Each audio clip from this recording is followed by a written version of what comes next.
Guys, সবাই কেমন আছেন? আশা করি ভালো আছেন আর আমিও ভালো আছি। তো আজকে থাম্বনেল দেখে তো বুঝেই গেছেন যে আজকে কোথায় গেছিলাম। তো তার জন্যে একটু রেডি হচ্ছিলাম, হালকাই মেকআপ করব, যেহেতু আমরা রোদের মধ্যে দিনের বেলায় যাচ্ছি।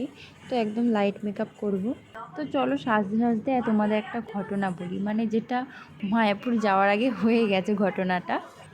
তো আমরা এসেছি ছোটো মাসি বাড়ি, মানে নবদ্বীপ স্টেশনে 2-3টি স্টেশন আগে, ঠিক আছে।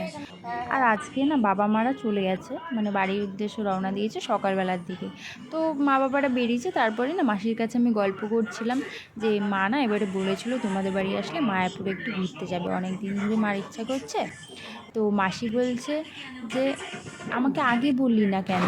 তো মাসি বললো যে এখনও দেরি হয়নি, তুই ফোন লাগা, ওরা হয়তো স্টেশন অবধি গেছে। আর আমি ভাবছি মানে এ কি হলো, আমি তো জাস্ট কথার কথা বলছিলাম, আর মাসি দেখি সত্যি সিরিয়াস হয়ে গেছে একদম।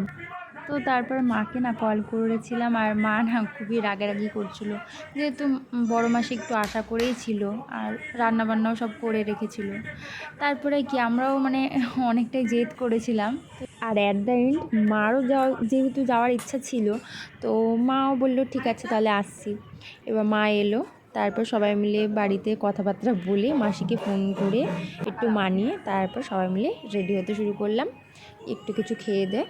আর সবার ফার্স্টে আমি রেডি হয়েছি, মানে সবাই আমাকে বলে যে তুই এত সাজিস, তার জন্য সবার ফার্স্টে আমি রেডি হয়েছি। অ্যান্ড মাই ফেভারিট ওয়ার্ড, যেটা একদমই আমি পড়তে পারি না একা একা, কারণ এতটাই টাইট না, ওটা পড়াই যায় না একা একা। তো তারপর আমি একটু বরকে বলছিলাম একটু পড়িয়ে দাও না, তো ও না পড়াতে পড়াতে হাসছিল পেছনে ক্যামেরা দেখে। আর বাড়ি থেকে না আমি আমার পারফিউমটা আনতে ভুলে গেছিলাম, তাই না একটু দাদা থেকে নিয়ে লাগিয়ে নিয়েছিলাম। আর এই জুতোটা দাদা আগের দিন আমাকে কিনে দিয়েছিল। তারপর আমি ব্যাগ নিয়ে রেডি হয়ে গেছিলাম একেবারে। সবার প্রথমে রেডি হয়ে কী আর করবো, তাই গরমে বসে বসে আইসক্রিম খাচ্ছিলাম একটু। আর এদিকে টোটোও চলে এসেছিলো, তাই টোটো করে বেরিয়ে পড়েছিলাম। আর তোমরা জানো আমি না গরমে এতটাই ঘেমে গেছিলাম সবার রেডি হতে হতে, তো আমি না সব মেকআপ মুছে দিয়েছিলাম, শুধু মানে ব্রাশটা একটু একটু ছিল, আর লিপস্টিক ছিল, আর লাইনারটাই ছিল, আর মেকআপ যা করেছিলাম সব মুছে ফেলেছিলাম। দেখো আমরা এখন হয়েছে বলে ঘুমটা দিয়ে রয়েছি, তো লাফাই। এই যে আমাদের ট্রেন চলে এসছে এবার। তো মায়াপুরে নেমে আমরা নৌকা পার হওয়ার জন্য টিকিট কাটতে চলে গেছিলাম। এই যে এটা হলো মায়াপুরের জেটি ঘাট।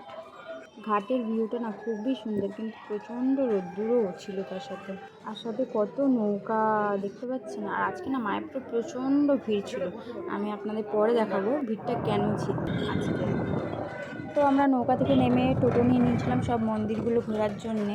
আর এই টোটোওয়ালাটা আমাদের সাথে খুব বড় একটা স্ক্যাম করে দিয়েছিল। আমরা যেহেতু ভর দুপুরবেলায় গেছিলাম, তো মন্দির সবকটা বন্ধ ছিল, আর উনি আমাদের বলেননি যে 4টের সময় সব মন্দির ঘোরার টাকা দিয়েছি, কিন্তু মন্দিরগুলো সব বন্ধ ছিল, কয়েকটা মাত্র খোলা ছিল। তো আপনারা অবশ্যই জেনে শুনে টোটো বুক করবেন। আর এই একটাই মন্দির ছিল খোলা, এরপর মানে আর একটা ছিল। আর মিশন আমাকে বলছিল একটু তিলক করা, তার জন্য একটু তিলক করে নিয়েছিলাম। আমাকে দেখতে কেমন লাগছে একটু বলবেন। আর আমরা চলে এসেছিলাম এরপরে শ্যামকুণ্ডে। এখানে না অনেক পুকুর ভর্তি পুরো মাছ আছে জানো তো।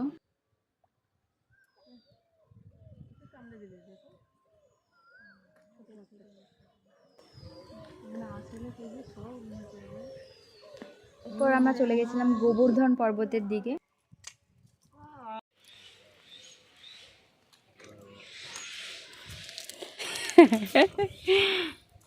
বেচারা এত খিদে পেয়ে গেছে, মাছের খাবার নিয়ে খাচ্ছে, তাই তো? হ্যাঁ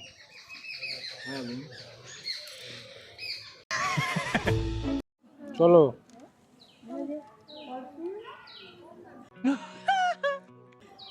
এটা আমার একদম পছন্দ। এই যে আর একটা মন্দির খোলা ছিল।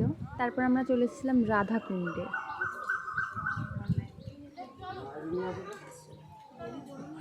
আর অনেকটা বেলা হয়ে গেছিলো যেহেতু, তাই সবার খুব খিদেও পেয়ে গেছিলো। তারপর একটা ভেজ রেস্টুরেন্টে এসেছিলাম, এখানে ডাল ভাত আলু ভাজার একটা ঘ্যাট ছিল। তো এই দিয়ে সবাই খেয়ে দিয়ে তারপর আমরা মিনি ইস্কনে ঢুকলাম। আর এই যে এখানটা ফেমাস নাম কীর্তন।